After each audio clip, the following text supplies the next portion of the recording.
Live from London, this is The World Today. Hello, I'm Jamie Owen. Welcome to the programme. Our top stories: on a mission to rein in the Gaza conflict, top United States diplomat Antony Blinken holds talks with Israeli leaders amid fears of a wider war. Our other headlines: doctors and patients flee Gaza's remaining hospitals as fighting intensifies across the besieged Palestinian enclave. France has a new Prime Minister, the youngest ever. But will new blood be enough to revive Emmanuel Macron's presidency? And holidays on ice, why Harbin's mix of snow and hospitality has become the brightest star of winter tourism in China.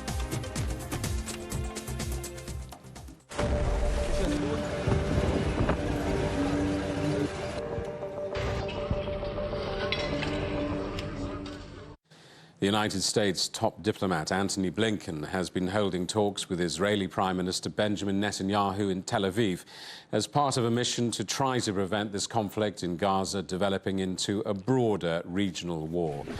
The Secretary of State told Israeli leaders there's still a chance of winning acceptance from their Arab neighbours if they create a path to a viable Palestinian state. This comes as tensions escalate across the border with the Lebanese armed group Hezbollah. Israel reportedly killed one of its top commanders on Monday, while last week a leader of the Palestinian militant group Hamas was killed in an Israeli drone strike in Beirut. Well, let's talk now to our correspondent Trent Murray, watching events in Tel Aviv. Trent, what more do we know about what Blinken has been discussing with Israeli leaders? Well, Jamie, we know that Secretary Blinken has attended a war cabinet meeting in the past few hours to be given an update from the IDF around their military operations within the Gaza Strip. We know that America has been signalling both privately and publicly that they would like some answers from Israel on when they will move away from high-intensity operations to more targeted ones. Certainly the IDF has announced in the past 48 hours it believes it is now making that switch. But we also know the future of Gaza is front and centre of those discussions. Certainly a message Secretary Blinken is bringing here after meeting with a number of Israel's Arab neighbours is one of a desire to have a path forward here, one that can give people in Gaza some sort of hope or prospects for what their future may look like. The Israelis are still saying that they'd like to maintain security in the Gaza Strip even after this conflict comes to an end, but they have signalled they are open to working with different Palestinian factions within Gaza to try and set up what they describe as a technocratic government. But a red line for them is any involvement of Hamas. They say that is just not something that they will accept. And I think the other sort of third main thread we're tracking in these discussions is this concern about the conflict expanding. I mean, certainly today we've seen rocket sirens sounding in northern Israel almost every hour as Hezbollah continues to fire drones and rockets into northern Israel. The IDF confirmed actually that the headquarters of their northern command was struck. No injuries, but there was damage done to the buildings. But I think to give you a flavour around just how difficult some of these conversations are for Secretary Blinken and the Israelis, we have just got a statement that was released online by the Minister for National Security here, Ben-Gvir. I will quote what he said. Quote, "Mr. Secretary Blinken, it is not the time to speak softly with Hamas. It is time to use that big stick," end quote.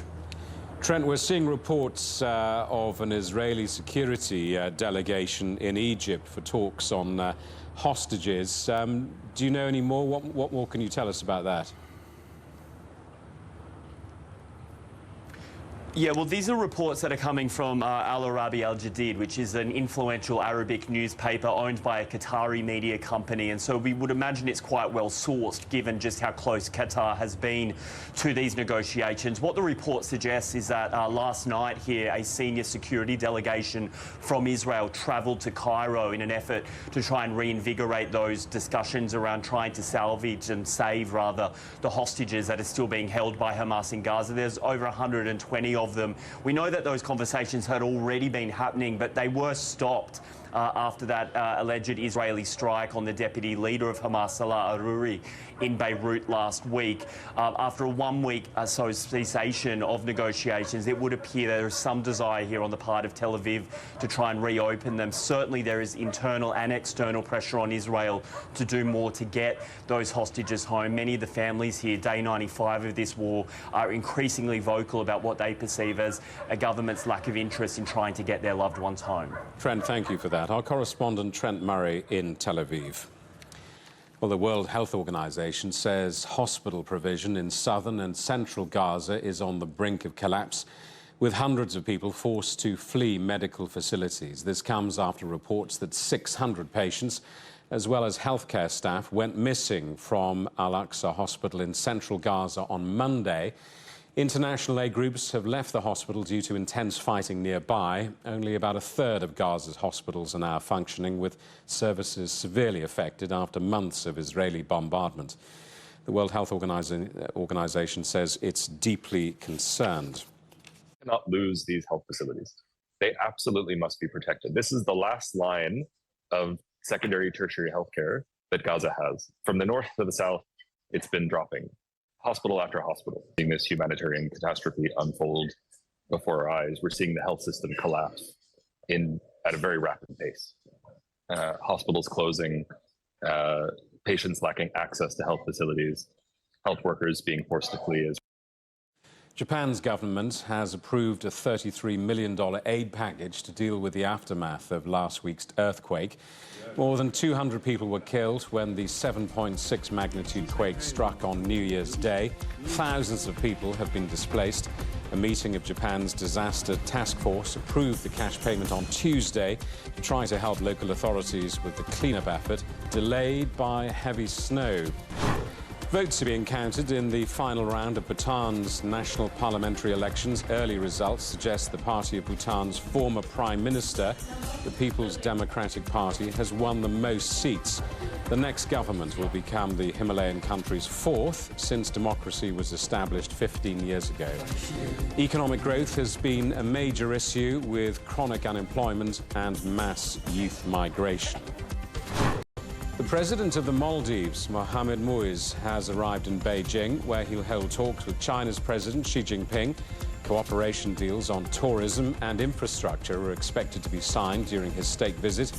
Earlier on Tuesday, he attended an investment forum, saying China remains one of his country's closest allies and development partners. China's Foreign Minister Wang Yi says Beijing will continue to strive for global cooperation and development to help raise the voices of developing countries. Wang delivered his keynote speech at a seminar in China's capital, focusing on the country's diplomatic work in 2023. We firmly choose cooperation over confrontation. Relations between major countries affect the stability of the world order. China will always unequivocally oppose competition and confrontation between major countries, support multipolarization, and promote democracy in international relations. The French President Emmanuel Macron has named a new prime minister as he seeks to try to revive his government at 34 years of age. Gabriel Attal will become the country's youngest PM. He's been promoted from education minister and is considered Macron's political protege. The former Prime Minister, Elisabeth Borne, resigned on Monday after 20 months in office. Well, let's talk to our correspondent, Tony Waterman, watching events in Paris. Tony, tell us more about the new Prime Minister. Well, Jamie, that official transfer of power is taking place right now at the Prime Minister's residence. And in her outgoing speech, Elisabeth Borne praising Gabriel Attal. And he's saying that his goal is to take control of France's destiny and unleash its full potential. As you mentioned, at 34 years old, he is the youngest prime minister in French history, something that he addressed as he is speaking, saying that he is going to fight for young people in France. He is somewhat of a political novice. He has held a number of positions, but he's only been in politics for a little over a decade. As you mentioned, he is the now former education and youth minister, but he is a widely popular figure here in France. In fact, a recent Ipsos poll found that he is the most popular politician here in France, well ahead of Elizabeth Borne and also President Emmanuel Macron. But he will be facing many of the same challenges of his predecessor. He will be presiding over a government that does not have an absolute majority in parliament, and he's also going to be staring down some of the political and social aftershocks of some recently passed, highly controversial new policies, including a new immigration law and pension reform. But he is known as a hard worker, someone who has a lot of political acumen, and he's going to need every ounce of both of those traits to navigate this tricky political scene. Tony, Macron sometimes looks embattled. He's faced a series of political crises since becoming president. What's his strategy? What's his plan for this political reshuffle?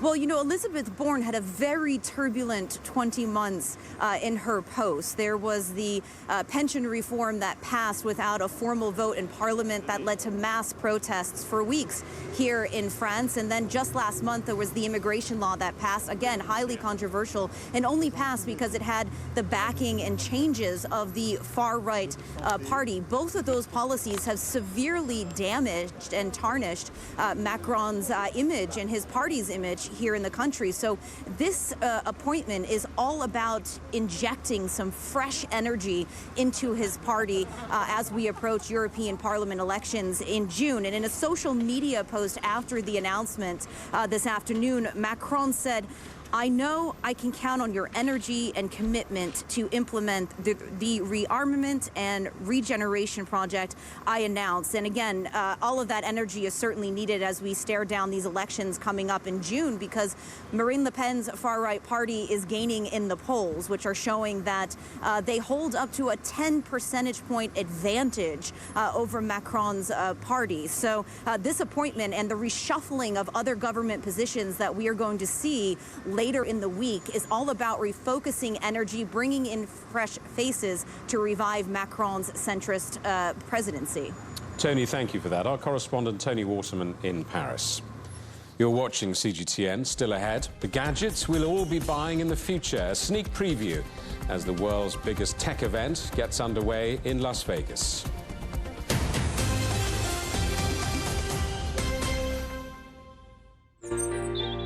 Ever wondered what's the difference between a bear and a bull market? Where are the cash cows?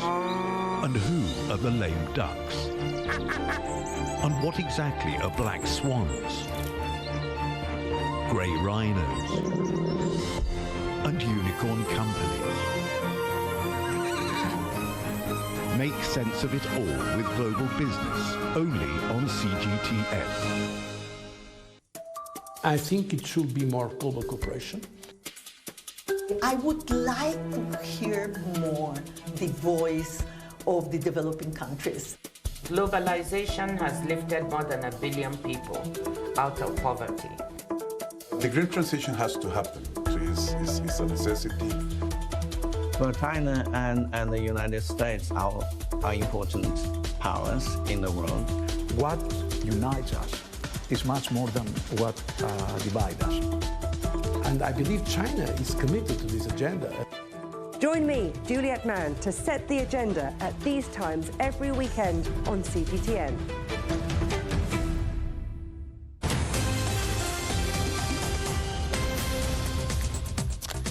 Hello, welcome back. A reminder of our top stories. On a mission to rein in the Gaza conflict, top United States diplomat Antony Blinken holds talks with Israeli leaders amid fears of a wider war. Our other headlines: doctors and patients flee Gaza's remaining hospitals as fighting intensifies across the besieged Palestinian enclave. An anti-subsidy investigation into the import of Chinese battery-powered electric vehicles, sometimes called BEVs, was launched in October by the European Commission, but demand for the cars across the continent remains robust, and some have welcomed Chinese BEVs in the region's competitive car market. CGTN's correspondent Alyosha Milenkovic visited a Chinese importer in Bulgaria. A final electric vehicle is unloaded from the truck on the outskirts of the Bulgarian capital, Sofia. It is a Voya, a high-end brand of the Chinese third-largest automotive group, Dongfeng. Yulian Chebyshev's company represents Dongfeng in Bulgaria and says they decided to switch from traditional legacy car makers to Chinese ones. And the EU's investigation into the Chinese BEV imports doesn't worry him. Because Europe and China are in a way or another very much linked, which means if you cut the tree that you are sitting on it, everybody will fall. The Bulgarian Ministry of Economy agrees, highlighting economic relations with China. Ministers share Yulian's outlook on the future of the Chinese BEV imports into the EU. I believe that China has always found a way to come to Europe, and believe that sooner or later they're going to find a way how to sell the cars here. And Bulgaria's economic relations with China are influenced by the EU. Our major partner is European Union. It's our economic bloc. So, of course, our relationship have to be viewed through the prism of relationship between European Union and China. The EU's investigation into alleged state subsidies for Chinese car exports might last up to 13 months. Experts say the issue will most likely be on the table at the China-EU discussions throughout this time. China's EU ambassador recently said that the fact that Chinese companies are selling cars in Europe does not by itself signify an overcapacity, as the EU has claimed. And while the debate amongst politicians continues, Chinese car makers will continue to offer their BEVs to the world. Dongfeng, together with the local Bulgarian distributors, hope that this brand will open doors for many other Dongfeng brands here in Bulgaria, and not just here in Bulgaria, but also in the EU. After Bulgaria, Dongfeng BEVs will soon be introduced to neighboring non-EU countries like Serbia, North Macedonia and others. Alyosha Milenkovic, CGTN, Sofia. Investigators in the United States are examining whether a cabin panel that blew off an Alaska Airlines Boeing 737 MAX 9 jet was bolted on properly. The plane was forced to make an emergency landing when part of the fuselage blew out shortly after takeoff. US regulators ordered all jets of the same model to be grounded. On Monday, Alaska and United Airlines said they had found loose parts on other planes, raising safety concerns about Boeing's manufacturing process. Former United States President Donald Trump says he will attend a court hearing in Washington as he seeks immunity from charges relating to attempts to overturn the results of the 2020 election. Trump's lawyers argue the case should be dismissed before it goes to trial in March. Donald Trump maintains a commanding lead over his rivals for the Republican Party's 2024 presidential nomination. Well, the race for the White House is well underway, with US presidential hopefuls campaigning well ahead of November's vote. But before then, candidates must be nominated in what's known as primaries and caucuses. Our correspondent Sean Calebs explains. I, Joseph Robinette Biden Jr., do solemnly swear. Before embracing all the pomp and pageantry at the U.S. Capitol and accepting the oath of office, candidates hoping to become president must run an exhaustive and high-stakes gauntlet to receive their party's nomination. An overwhelming number of U.S. states, at least 46, depend on primaries. Voters wait patiently to cast their ballot in secrecy. But 4 states choose their party's nominee using what is known as a caucus. Instead of going to a ballot box like you would in a primary and voting by secret ballot, At a caucus, you have a bunch of people get together in an auditorium. Voters publicly pledge support for their candidate and try to sway others to climb on the bandwagon. In a very public display characterized at times by passionate pleas from those gathered.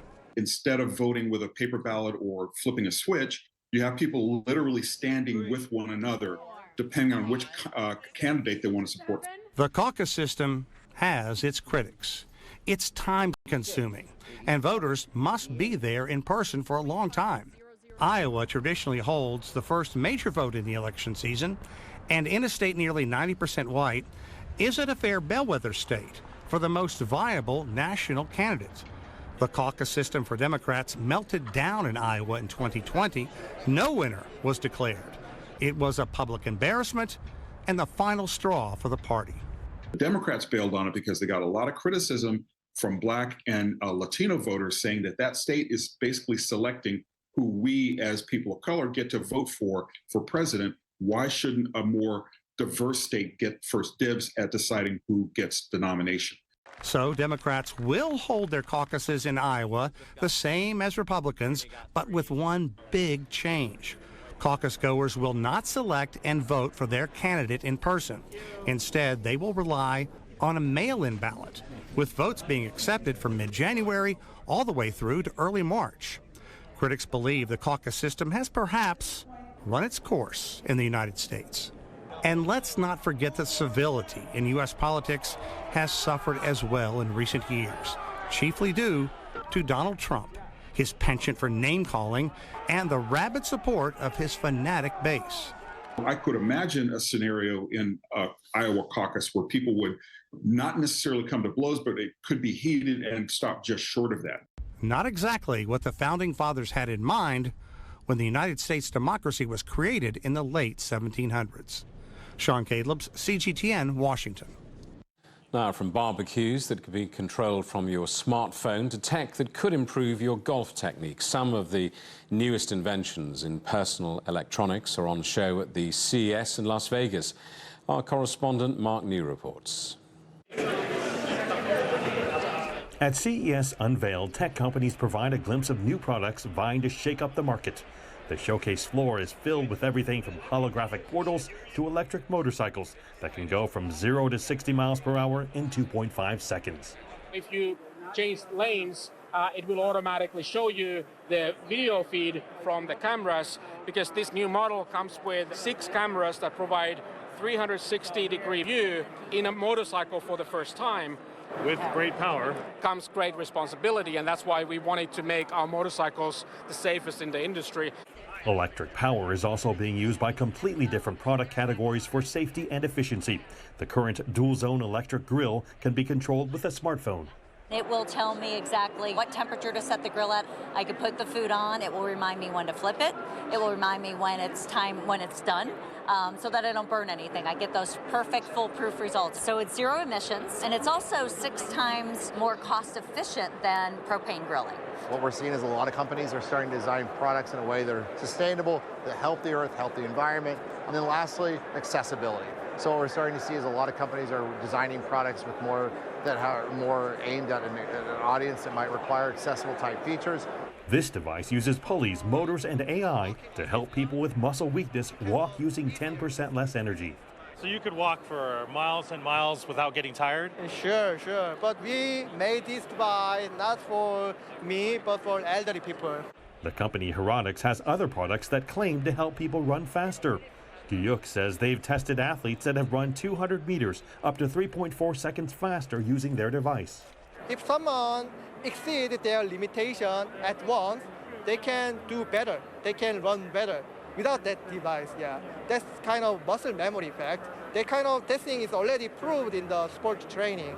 And these days, artificial intelligence and virtual reality are combining together to make you better at whatever activity you're not that good at, like iGolf putter. Let's see what it can do for me. That was not very good. All right, I think we gotta do that again. Not bad. All right, good.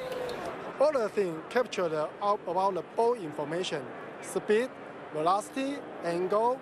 From here, then when you play golf, I can see all your posture. So once you are swing, have a different direction, so I can use such information to teach you how to adjust it. Technology working in all different ways to increase human capability and human potential. Mark New, CGTN, Las Vegas. Now, dog meat is off the menu in South Korea, where its sale is set to become illegal after Parliament passed a bill banning the centuries-old practice. There are around 1,600 dog meat restaurants across South Korea, but the meat has fallen out of favour with diners. The legislation will come into force from 2027. Under this new law, those convicted of butchering dogs face prison. China's I-City is experiencing unprecedented tourism this winter. Thousands of people have been drawn to Harbin to see the impressive sculptures, but it's also becoming a popular foodie destination. Our correspondent Chung Meng-Fei reports.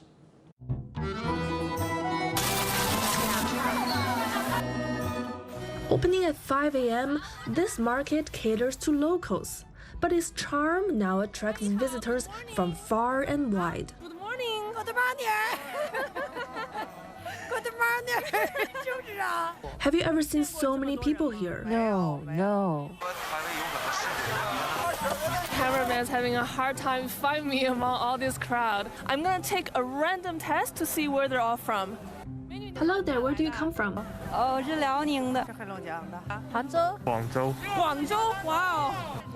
本地的。Here？ 南京的。南京。上海来的。大连的。山东。北京。浙江，哇哦。I think you got the point. Tourists from southern China have pushed Harbin's popularity to unprecedented heights this winter season. Even winter foxes have been fetched from farms to greet guests. For this visitor from Jiangsu province next to Shanghai, trying frozen pears is a must. I have never seen them before. It is my first time. I've never even experienced the highest temperature in Harbin. What do you mean? Today, the highest temperature is minus 10 degrees Celsius. The coldest I've experienced in my life was minus 8 degrees. Vendors explain the art of eating these rock-hard frozen delicacies by thawing them first. I used to sell about 700 yuan worth of pears today. Now it's 1,700 yuan. I've been here for some 28 years since the day this market opened. I've experienced a lot, from decline to prosperity, and to now when prosperity is felt all over the country. It makes us very happy. My newfound friends and I indulge in sticky bean buns and barbecued red sausages, a Russian legacy in Harbin.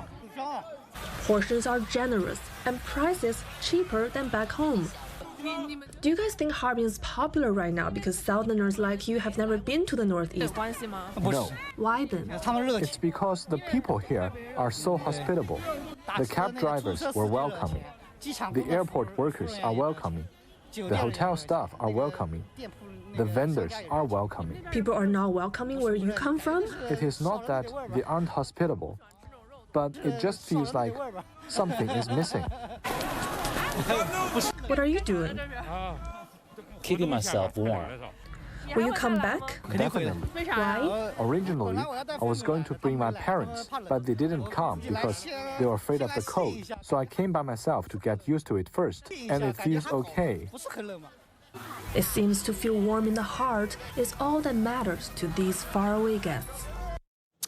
The headlines again. On a mission to rein in the Gaza conflict, top United States diplomat Antony Blinken holds talks with Israeli leaders amid fears of a wider war. Our other headlines: France has a new prime minister, the youngest ever, as President Emmanuel Macron looks to revive his government.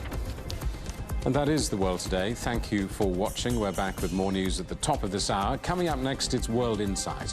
For now, from all of the team in London, it's goodbye.